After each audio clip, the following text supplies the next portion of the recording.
Welcome to our exploration of the biomechanics of human bone growth and development. In this video, we'll uncover the fascinating processes that allow our bones to grow, mature, and adapt throughout life. Whether you're a student, a health professional, or just curious about how your body works, understanding bone biomechanics is key to appreciating the foundation of human movement and strength. We'll start by looking at how bones grow in length and circumference, then dive into the roles of specialized cells like osteoblasts and osteoclasts. By the end, you'll have a clear picture of how bones develop from childhood through adulthood. Let's get started.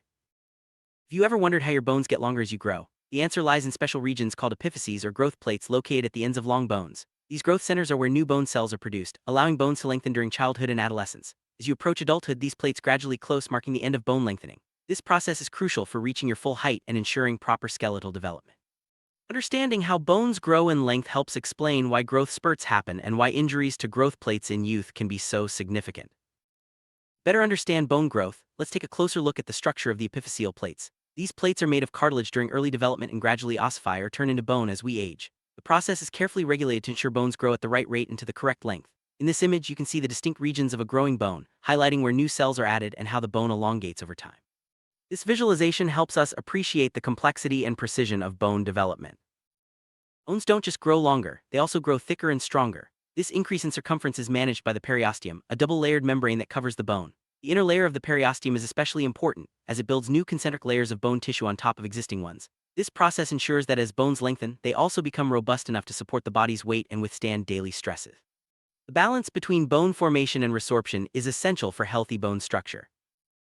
Now let's meet the key players in bone building, osteoblasts. These specialized cells are responsible for creating new bone tissue. They work by producing the matrix that becomes mineralized, forming the hard structure of bone. Osteoblasts are most active during periods of growth, such as childhood and adolescence, but they also play a role in bone repair throughout life. Without osteoblasts, our bones wouldn't be able to grow, heal, or maintain their strength.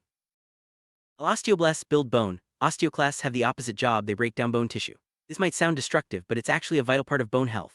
Osteoclasts resorb old or damaged bone, making way for new bone to be formed. This constant remodeling keeps bone strong and helps regulate calcium levels in the body. The balance between osteoblast and osteoclast activity is what maintains healthy bone density and structure throughout life.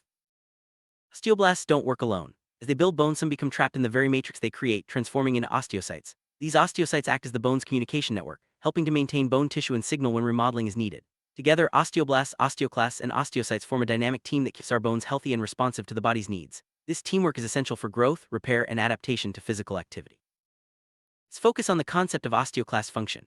Osteoclasts are large, multinucleated cells that play a crucial role in bone remodeling. Their main job is to break down bone tissue by dissolving the mineral matrix and collagen fibers. This process, called bone resorption, is necessary for shaping bones during growth, repairing microdamage, and regulating minerals like calcium and phosphate in the body.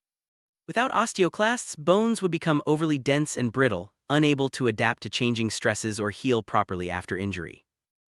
Summary: bone growth and development is a complex, finely tuned process involving the coordinated actions of growth plates, the periosteum, osteoblasts, osteoclasts, and osteocytes. Bones grow in length at the epiphyseal plates and in circumference through the periosteum.